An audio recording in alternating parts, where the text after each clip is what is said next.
ఆయనకు భార్యగా, వాడికి తల్లిగా ఇన్ని రోజులు బ్రతికినా ఈ బతుకర్థం లేదు. కనీసం నీ జీవితం బాగుపడ్డానికైనా ఈ ప్రాణం ఉపయోగపడుతుందంటే సంతోషంగా చచ్చిపోతానమ్మా. అంత మాట నద్దయ్యా. అల్లుడుగారు ఒంటరిగా ఉండటం ఇబ్బందిగా ఉంది అని చెప్పలేక చెప్పారు. అయినా నువ్వు వెళ్ళకపోతే బావుండదు. పెళ్లి కొడుకువి ఇంకా ఇలాగే ఉన్నావేంట్రా? వెళ్ళి పెళ్లికి రెడీ అవు. దీని మెడలో తాళి కట్టడానికి కూడా సూటు బుట్టు వేసుకోవాలా? దీనికి మొగుడిని అనిపించుకోవడానికి నేను ఇలా ఉంటే చాలదా? మొదటిసారిగా బయట జనాల కోసం మనం నటించాల్సిన అవసరం వచ్చింది. అది కూడా ఈ పెళ్లి వరకే. వీధి నాటకాలు ఆడినట్టు దీనికోసం మనం నాటకాలు ఆడడం ఏంటి? ఇక్కడే మీ ముందే తాళి కడితే సరిపోదా? సరిపోదురా.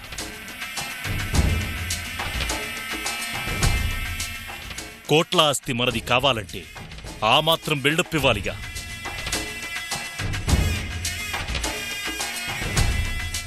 పెళ్లి గుట్టుగా జరిగితే రుద్రభూపతి ఆస్తి కోసం కోడల్ని కొడుక్కిచ్చి గుట్టుగా పెళ్లి చేశారు అనుకుంటారు.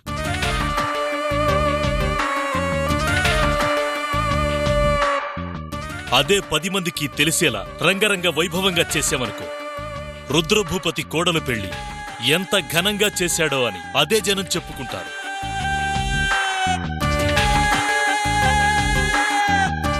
అందుకే ఈ పెళ్లి తంతు పూర్తయ్యే వరకు ఎవ్వరికీ అనుమానం రాకూడదు.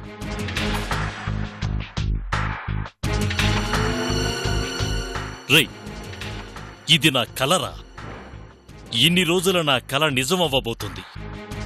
అందుకు ఎవ్వరి వలన ఇబ్బంది కలిగినా ప్రాణాలతో వదలను.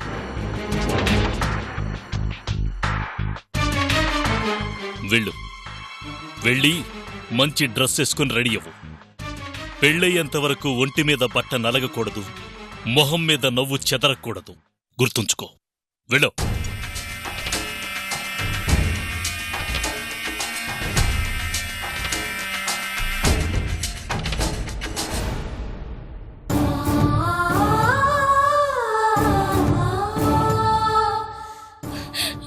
ఏడవకుమా, ఏడవకు.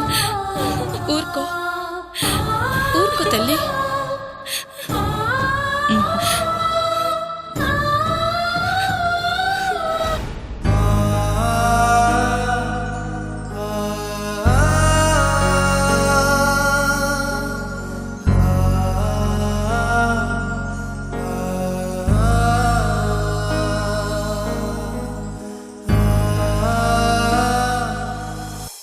ఏంటి జానకి, బస్ టైం అవుతుంది. అమ్మాయి రెడీ అయిందా లేదా? అవుతుందండి. ఒట్టి బట్టలు సర్దావేంటి? కందిపప్పు మినపప్పు కూడా పంపించరాదు? అవన్నీ అదొక్కతే ఎక్కడ మోసుకుపోతుందిరా? ఆయన అవన్నీ అక్కడ దొరకని వస్తువులా ఏంటి? సరే సరే, అమ్మాయిని రమ్మనవే. అమ్మా సావిత్రి, బస్ టైం అవుతుంది, త్వరగా రా అమ్మా.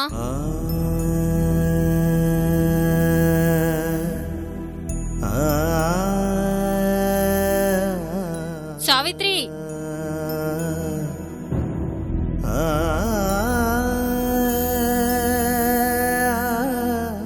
జాగ్రత్తగా వెళ్ళిరామ్మా. ఈసారి మనవడు రాకపోతే నేను ఒప్పుకోనన్నానని నా మాటగా చెప్పు. ఆ అబ్బాయిని జాగ్రత్తగా చూసుకోమ్మా. వాళ్ళని వీళ్ళని నమ్మి ఎవరిని పడితే వాళ్ళని ఇంట్లోకి రానివ్వకు. వచ్చినా ఇన్ని టీ నీళ్ళిచ్చి పంపించి పారే. మీ మధ్యలోకి మూడో మనిషిని రానివ్వదు, తెలిసిందా? ఇంత జరిగాక మళ్ళీ అదే తప్పు ఎందుకు చేస్తుందిలేమ్మా. అమ్మా సావిత్రి, బస్ టైం అవుతుంది, బయలుదేరమ్మా.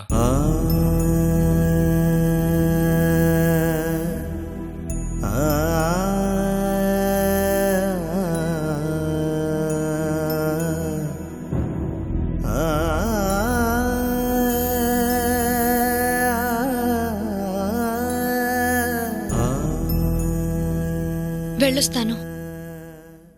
రావద్దు.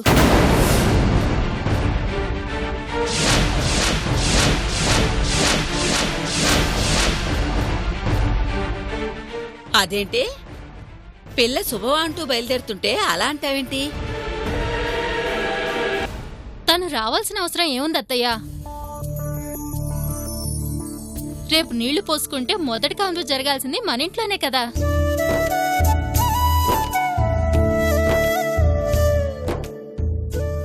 ఇప్పుడు వెళ్ళి మనమే తీసుకొస్తాం కదా, తను రావాల్సిన పనే ఉంది.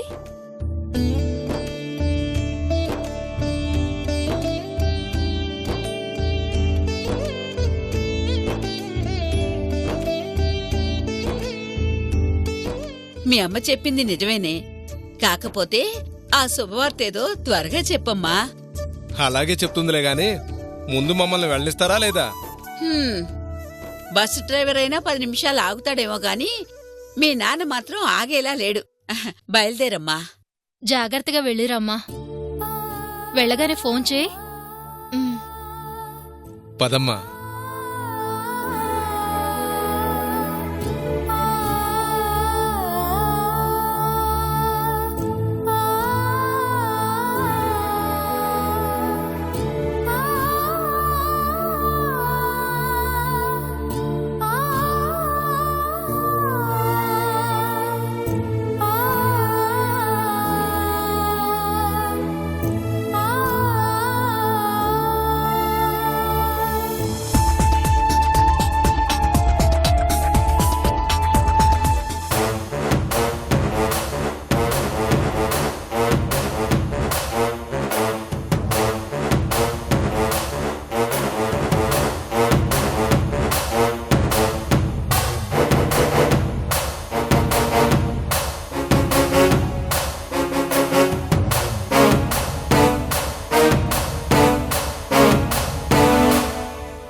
ఏంటే మాట్లాడకుండా వెళ్ళిపోతున్నావు?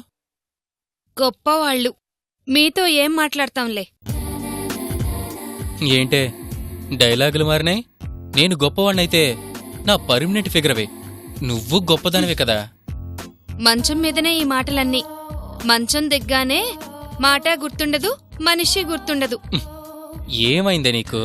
నిన్ను మర్చిపోవడం ఏంటి? నువ్వు నాకు తాళిగట్టని పెళ్ళానివే. ఇలా చెప్పి చెప్పి ఇప్పటిదాకా వాడేసుకున్నారు. ఇప్పుడు అమ్మాయి గారితో పెళ్ళంటున్నారుగా, ఇక నాతో పనేముంది? ఓస్ అదా నీ అలక. ఇల్లు మనది కదా అని అందర్నీ ఇంటిదాకా రాణిస్తావా? కొందర్ని వీధుల్లోనే వదిలేస్తాం, కొందర్ని వాకిట్లో వదిలేస్తాం, ఏ ఒక్కరినో ఇంట్లోకి రాణిస్తాం. ఆ ఒక్కదానివి నువ్వేనే. మాటలకేంలే. అవతల పెళ్లి పనులు జరిగిపోతున్నాయి. పెళ్ళం వచ్చాక ఇంకా నేనెక్కడ గుర్తుంటాను? ఆ పెళ్లి జనాల కోసమే. తాళి కట్టి దాన్నొక పక్కన పడేస్తే ఆస్తి మొత్తం మన చేతిలోకొస్తుంది. నా ఒరిజినల్ పెళ్ళానివంటే నువ్వేనే ఆస్తి రానివ్వు. 7 వారాల నగలు చేయించి నిన్ను ఈ ఇంటి మహారాణిని చేసి దాన్ని ఇంటి పని మనిషిని చేస్తా. నిజంగానా? మగాడు ఎక్కడైనా మాట తప్పుతాడు గాని మంచం దగ్గర మాట తప్పడు. లోపల మంచం ఖాళీగా ఉంది. మిగిలిన విషయాలు మంచం మీద మాట్లాడుకుందాం పద.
సావిత్రి రారా. పర్వాలేదే, అత్తయ్య గారు అడగగానే పంపించారు. అయినా ఇన్ని రోజులు నన్ను వదిలేసి ఎలా ఉండాలనిపించింది? నీకోసం నేను ఇక్కడ ఎదురు చూస్తుంటానని తెలుసు కదా.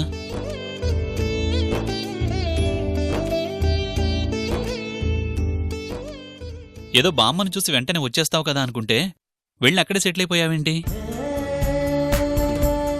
ఈ 4 రోజులు నువ్వు లేకపోయేసరికి పిచ్చి పట్టినట్టయింది తెలుసా?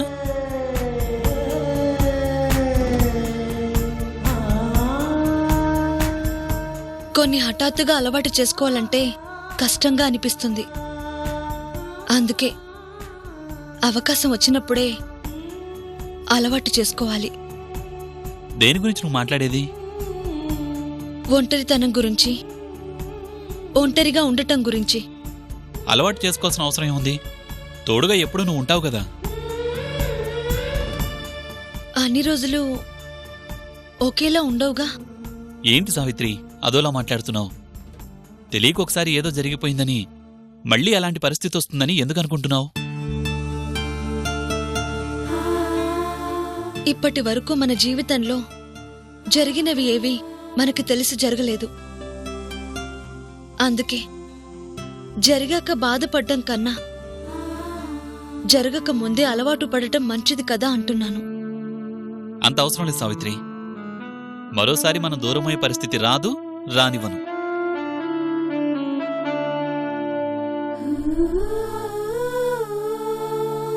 ఆల్రెడీ వచ్చేసిందండి. 6 నెలలు అని డాక్టర్ చెప్పడంతో మొదలైన దూరం జీవితాంతం దూరమయ్యే వరకు తీసుకెళ్తుంది. ఏంటి సావిత్రి మాట్లాడో? సరే అవన్నీ తర్వాత. నీకో గుడ్ న్యూస్ చెప్పాలి. నీకు గుడ్ న్యూస్ అంటే నీకు సంబంధించింది కాదు, నా జీవితానికి సంబంధించింది. నేను కలలో కూడా ఏనాడు ఊహించినంత గొప్ప న్యూస్. ఏంటి సావిత్రి నేనింత సంతోషంగా చెప్తుంటే ఏంటా అన్న యాంగ్జైటీ నీ మొహంలో లేదేంటి? అంటే ప్రయాణం చేసొచ్చాను కదా, కొంచెం బడలికగా ఉంది అంతే. మీరు చెప్పండి. అదే సావిత్రి, నా లైఫ్లో నాకంటూ ఆ రాక్షసుడి గురించి నీకు అర్థం కావట్లేదు. మంది, మార్బలం, డబ్బు అన్నీ ఉన్నాయి. అంతకు మించి మనిషి ప్రాణాన్ని మంచినీళ్ళ ప్రాయంగా తీయగల రాక్షసత్వం ఉంది. ఇది నిన్ను భయపెట్టాలని చెప్పడం లేదు, నిన్ను కాపాడుకోవాలనే చెప్తున్నాను. అయినా వెళ్ళాలి అనుకుంటే నా మీదొట్టే.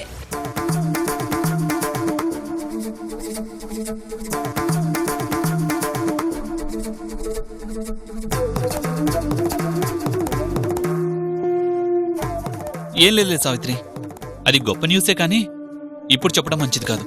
తర్వాత చెప్తాను. బళ్ళిగా ఉందన్నావుగా, నువ్వు వెళ్ళి ఫ్రెష్ అవ్వు.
నందిని, ఏమైందమ్మా? ఎందుకు ఏడుస్తున్నావు? కాబోయే భార్య నన్ను తెలిసిన తర్వాత కూడా ఇలా మాట్లాడతారని అనుకోలేదు అత్తయ్య. ఎవరేం మాట్లాడారు? ఆ పెళ్లి జనాల కోసమే. తాళి కట్టి దాన్నొక పక్కన పడేస్తే ఆస్తి మొత్తం మన చేతిలోకి వస్తుంది. నా ఒరిజినల్ పెళ్ళానివంటే నువ్వేనే. ఆస్తి రానివ్వు. 7 వారాల నగలు చేయించి నిన్ను ఈ ఇంటి మహారాణిని చేసి దాన్ని ఇంటి పని మనిషిని చేస్తా. పని వాళ్ళ దగ్గర అలా ఎవరైనా మాట్లాడతారా అత్తయ్య? వీళ్ళు మాట్లాడతారమ్మా. ఆ జన్మలు అలాంటివి. కన్న తల్లితో ఎలా మాట్లాడాలో తెలియని వాడికి భార్య గురించి ఎలా మాట్లాడాలో ఏం తెలుసు? వద్దమ్మా, నువ్విక్కడే ఉంటే వాడితో నీ పెళ్ళెవరూ ఆపలేరు. అదే జరిగింది అంటే జీవితాంతం నువ్విలాగే ఏడుస్తూ గడపాల్సొస్తుంది. నా రాత ఇలా రాసుంటే నేను మాత్రం ఏం చేయగలను అత్తయ్య? రాత రాశాడని ఇలా ఎంతకాలం భరిస్తావు? ఈ రాక్షసులకు దూరంగా వెళ్ళిపోయి నీ రాత నువ్వు మార్చుకో. ఎక్కడికి వెళ్ళమంటారు? ప్రపంచం చాలా విశాలమైనది. ఎగురుతూ ఎంత దూరమైనా వెళ్ళగలిగే పక్షులు కూడా అలసిపోయి ఆగిపోయేంత పెద్దది. రాతనుకుని ఈ చిన్ని ప్రపంచంలో నీ జీవితాన్ని నాశనం చేసుకోవద్దు. వెళ్ళిపో. వీళ్ళకి దూరంగా ఎటైనా వెళ్ళిపో. ఎక్కడికని వెళ్ళనత్తయ్య. వెళ్ళిన చోట మాత్రం మంచి వాళ్ళుంటారని నమ్మకమే ఉంది. మంచి వాళ్ళుండకపోవచ్చు, వీళ్లకన్నా రాక్షసులు మాత్రం ఉండరు. వీళ్ల మధ్యన ఇన్నేళ్లు బతకగలిగిన నువ్వు ఇంకెక్కడైనా బతకగలవు. నా మాట విని వెళ్ళిపోమ్మా. నేను బయటకు వెళితే నిన్ను బతకనివ్వరత్తయ్య. నీకా భయం లేదు. వాళ్ళు నన్నంత సులభంగా చంపరు. వాళ్ల రాక్షసత్వాన్ని ప్రదర్శించటానికి వాళ్లకు మనిషి కావాలి. పరాయి వాళ్లైతే పారిపోతారని తాళి కట్టి నన్నింట్లో పడేశాడు. నువ్వు నా గురించి ఆలోచించొద్దమ్మా. వాళ్ళన్నేం చేయలేరు. కళ్ల ముందే బిడ్డ కష్టపడుతుంటే ఏ అమ్మా చూడలేదు. అమ్మ నన్నావుగా. ఈ అమ్మ మాట విని వెళ్ళిపో. ఇక్కడ నీ బాధలు చూసే కన్నా ఎక్కడో ఒకచోట సంతోషంగా ఉన్నావన్న తృప్తైనా నాకు మిగలనివ్వు. నా మాట విని వెళ్ళిపోమ్మా.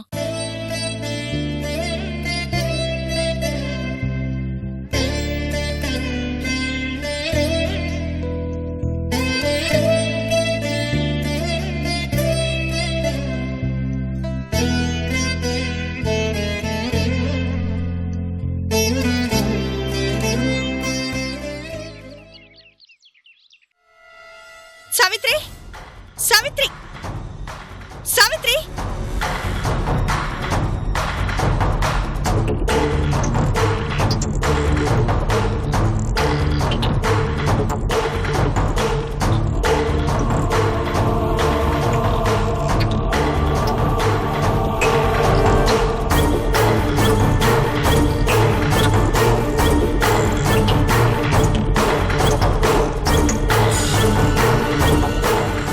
నేనేం చెప్పాను, నువ్వేం చేశావు? రావద్దని చెప్పాను, అయినా వచ్చావంటే ఏ? నా మాట కన్నా సత్యం మీద ప్రేమ ఎక్కువైందా? ఏ చూడకుండా ఉండలేకపోతున్నావా? ఇచ్చిన మాట మర్చిపోయావా? అవసరం తీరగానే మోజు పెరిగిపోయిందా?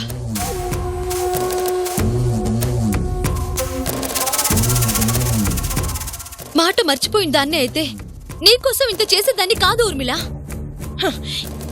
నన్ను నమ్మించటానికి చిన్న చిన్న డ్రామాలు బాగానే ఆడుతున్నావులే. నేను డ్రామాలు ఆడుతున్నానా? నా భర్తని నీకు దగ్గర చేయటం కోసం నేను దూరం కావటం డ్రామానా? నీకు దగ్గర కావటానికి నేను అడ్డుగా ఉండకూడదని 6 నెలల వరకు నాకు దూరంగా ఉండాలని డాక్టర్తో చెప్పించటం డ్రామానా? అవన్నీ డ్రామాలు కానప్పుడు నేను రావద్దని చెప్పినా ఎందుకొచ్చావు? నాకు ఇప్పుడిప్పుడే దగ్గర అవుతున్నాడు అని చెప్పినా ఎందుకు అడ్డంగా వచ్చావు? నాది పక్కింట్లో ఏం జరిగినా పట్టించుకొని పట్నం కాదు. ఊరిలో ఎవరికి కష్టం వచ్చినా అందరిది అనుకునే పల్లెటూరు. భర్త లేకుండా ఒక అమ్మాయి వచ్చి 4 రోజులు ఉంది అంటే ఏమైందో ఏంటో అని పరామర్శించటం మొదలు పెడతారు. అలా అడిగే వాళ్ళకి సమాధానం చెప్పలేకే నన్ను పంపించేశారు మా అమ్మ నాన్న. వాళ్ళని కాదని నేనెలా రాకుండా ఉండగలను? ఏదో ఒకటి చెప్పి రాకుండా ఉండాలి. నువ్వు లేవు అంటే ఈ 4 రోజులు నాకు స్వర్గంలో గడిచిపోయాయి. నువ్వు వచ్చావు మళ్ళీ మామూలే. నిజం నీకు నాకు మాత్రమే తెలుసు, మా వాళ్ళకి తెలియదు కదా. అందుకే ఏం మాట్లాడలేక వచ్చేశాను. ఎవరికి తెలుసు ఎవరికి తెలియదనేది సమస్య కాదు. మన ఇద్దరి మధ్య ఒక అగ్రిమెంట్ ఉంది. నాకు ఇచ్చిన మాట తప్పవు కదా అని సత్యని బయటికి తీసుకురావడానికి నేను చాలా బాధలు పడ్డాను. ఇచ్చిన మాట ప్రకారం తెచ్చానే కాని తీసుకురాలేను అని కారణాలు చెప్పానా?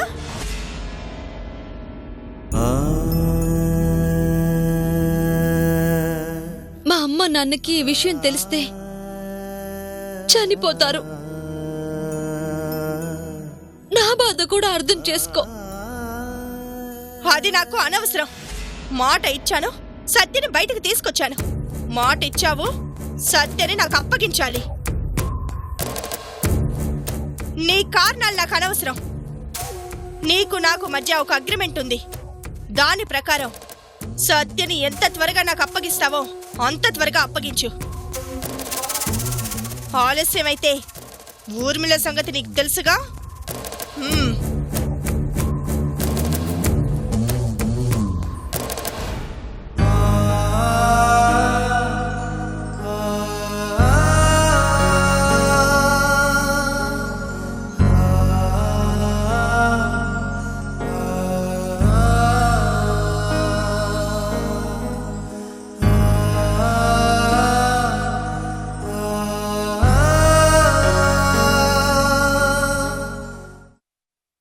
సావిత్రి కోసం మేము ఊర్మిళకి శత్రువులం అయ్యాం.